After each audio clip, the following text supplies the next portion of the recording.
Adéu Espanya és un documental que es comença a generar el 2008. De fet, el 2008 hi havia encara, si ets com a periodista, sents la pulsió que hi ha, no?, dins la societat, però no s'havia produït el boom que després vindria.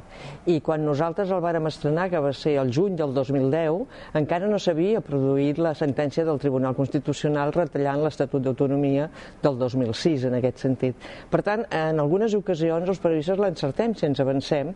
Jo crec que aquesta vegada va ser un encert formular ja de molt al començament tot el procés que després ha generat, aquest procés que sembla que algun dia podrà tenir un final.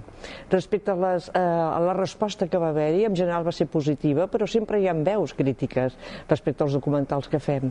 Si fem documentals incolors, inodors i insípids no tindran cap resposta. En canvi, si planteges una reflexió a la societat, és obvi que hi haurà gent que hi estarà més d'acord i altres que no. Però com a servei públic jo crec que aquests documentals han donat la situació d'aquell moment, i el documental té això, té aquesta funció, explicar el que està passant en aquest moment o el passat o fins i tot el que pot passar en un futur.